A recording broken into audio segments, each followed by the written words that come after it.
آپ نے تو پاکستان کی جڑیں کاٹی ہے اور جڑیں کاٹی ہیں اپنی بادشاہت کو مضبوط کرنے کے لیے. یہ دھرتی پہ بہت ناسور ہو چکا ہے. اب یہ دھرتی اس کو معاف نہیں کرے گی. میرے مولا اس ناسور سے جان چھڑا. میاں محمد نواز شریف معصوم نہیں ہے، مجرم ہے. سپریم کورٹ نے اس کو نااہل کر کے نکالا ہے. نواز شریف خود ایسے ہی کرتا رہا ہے. جنیجو کو اس نے سٹیب کیا، بے نظیر بھٹو صاحبہ کے خلاف اس نے جو ہے سازش کی، اسامہ بن لادن سے پیسے لیے، پھر ISI سے پیسے لیے جب انہوں نے اتحاد کیا. یہ شعر کاغذی شعر ثابت ہوئے ہیں اور آپ کا شعر صرف کاغذی نشان کا شعر ہے. عملاً جب میدان لگا ہے نہ میاں صاحب آپ میدان میں کھڑے ہوئے ہیں نہ آپ کے یہ ساتھی کھڑے ہوئے ہیں. میاں محمد نواز شریف اور ان کی فیملی کو ابھی تفتیش کے مراحل سے گزرنا ہے. ان کا نام ECL پہ نہیں ڈالا جاتا. یہ کیا مہمہ ہے؟ سنگین الزام لگے ہیں. دھرتی ماں کو لوٹنے کے الزام ہے، لیب میں کرپشن ریفرنسز کے الزام ہے، منی لانڈرنگ کے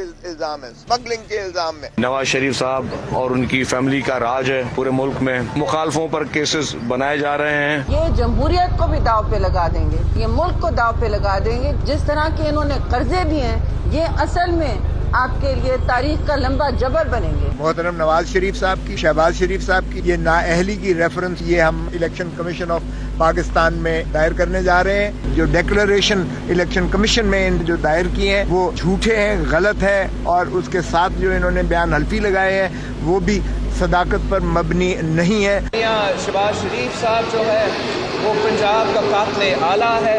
اس نے ماڈل ٹاؤن کا کیس میں جواب دینا ہے، اس نے ملتان میٹرو کرپشن کیس میں جواب دینا ہے. وزیر اعظم کو مورل طور پہ استعفیٰ دے دینا چاہیے. کھڑے ہوئے مٹھائیاں بانٹ رہے ہیں جہاں کہ ان کو شرم آنی چاہیے. کس بات کی مٹھائی بانٹی جا رہی ہے؟ اس بات کی مٹھائی بانٹی جا رہی ہے کہ 2 سینئر ججوں نے کہہ دیا ہے کہ آپ نااہل ہیں. یہ جو GIT کو جھوٹا بول رہے تھے اس GIT تو ان کو چور ثابت کر دیا ہے. GIT کا فیصلہ تو پڑھیں کہ آپ کے احساسوں کے متعلق انہوں نے کیا کہا ہے. سجن جندال کو لینے کون گیا ایئرپورٹ سے؟ اس کا بیٹا گیا نواز شریف کا، اور مریم نواز کا داماد لینے گیا. پرائم منسٹر نے خود آ کے کہا ہے آپ بیل مجھے معاف. خود 2 مرتبہ نیشن کو ایڈریس کیا ہے جس میں اس نے بارہا یہ کہا ہے کہ میرے بچے ان چیزوں میں انوالو نہیں ہے. ان کی کرپشن کی داستانیں لاہور شہر کے ہر پلازے میں چھپی ہوئی ہے. ہر سڑک جو کمرشلائز ہوئی ہے اس پہ ہے اور کہتے ہیں ہم نے کرپشن نہیں کی. کمال ہے. فوجداری جرائم کا ان کا ارتکاب بنتا ہے. منی لانڈرنگ میں یہ آتے ہیں کیونکہ حوالہ اور ہنڈی کے ذریعے پاکستان سے پیسہ باہر بھیجا گیا. ایک اور کیس بھی ہے جو ماڈل ٹاؤن کیس ہے. میں سمجھتا ہوں کہ اس کا بھی چلنا چاہیے. We should get to the bottom of that as well. Shahbaz شریف اور تیرے کو پوچھنا نہیں پاکستان دیا لوگوں نے اور کیتا کیا.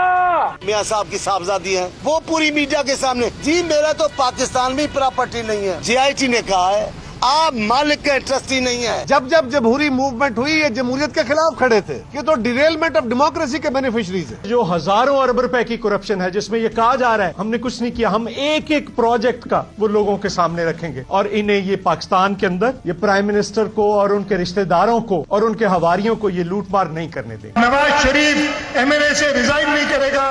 یہ دھرنے جاری رہیں گے، یہ احتجاج جاری رہے گا. اب تو سارا ریکارڈ ہی جل گیا ہے. عدلیہ کو اپنے ریکارڈ کی حفاظت کرنی پڑے گی ورنہ پولیٹیکل فائر بریگیڈ جو اب نیا سسٹم شروع ہو گیا ہے کہ ٹیکس کا ریکارڈ، LDA کا ریکارڈ، میٹرو کا ریکارڈ، اورنج ریکارڈ، وہ سارے ریکارڈ جل گئے. انہوں نے بار بار ملک کو کنفیوژن اور انتشار میں لے گئے اپنی ذات کے لیے. اب ان کی ذات جمہوریت سے الگ ہو چکی ہے. تو سینئر ججز نے آپ کو ڈسکوالیفائی کر دیا ہے. اگر آپ کو تھوڑی سی بھی شرم حیا ہے تو فوری استعفیٰ دے. پاکستان کی ہسٹری میں سب سے پہلا فائنانس منسٹر ہے جس کے وارنٹ ایشو ہوئے. ہم نے سینٹ فائنانس کمیٹی میں ریکمنڈیشن بھیجی اسحاق ڈار صاحب کو کہ آپ اپنے عہدے سے ہٹ جائیں کیونکہ ملک کی بدنامی ہو رہی ہے. نواز شریف پہ کتنے کیسز ہیں جو آپ کا فائنانس منسٹر کورٹ کے سامنے کنفیس کر چکا ہے کہ جی اس نے منی لانڈرنگ کی ہے. اس کے بعد تو الزام بھی ختم ہو جاتے ہیں نا. پاناما لیک میں 2 ججز نے ان کو مجرم قرار دے کر کیا اور 3 نے ان کو ملزم قرار دیا اور وہ GIT کے سامنے. مجھے شرم آتی ہے جب میرا وزیر اعظم پاکستان جو ہے وہ ملزم کی طرح جو ہے GIT کے سامنے پیش ہوگا. چوکیدار کو، کرپشن کے سردار کو. مک گیا تیرا شو نواز، گو نواز گو نواز. ججوں نے کہہ دیا ہے میاں صاحب کو کہ گو نواز گو.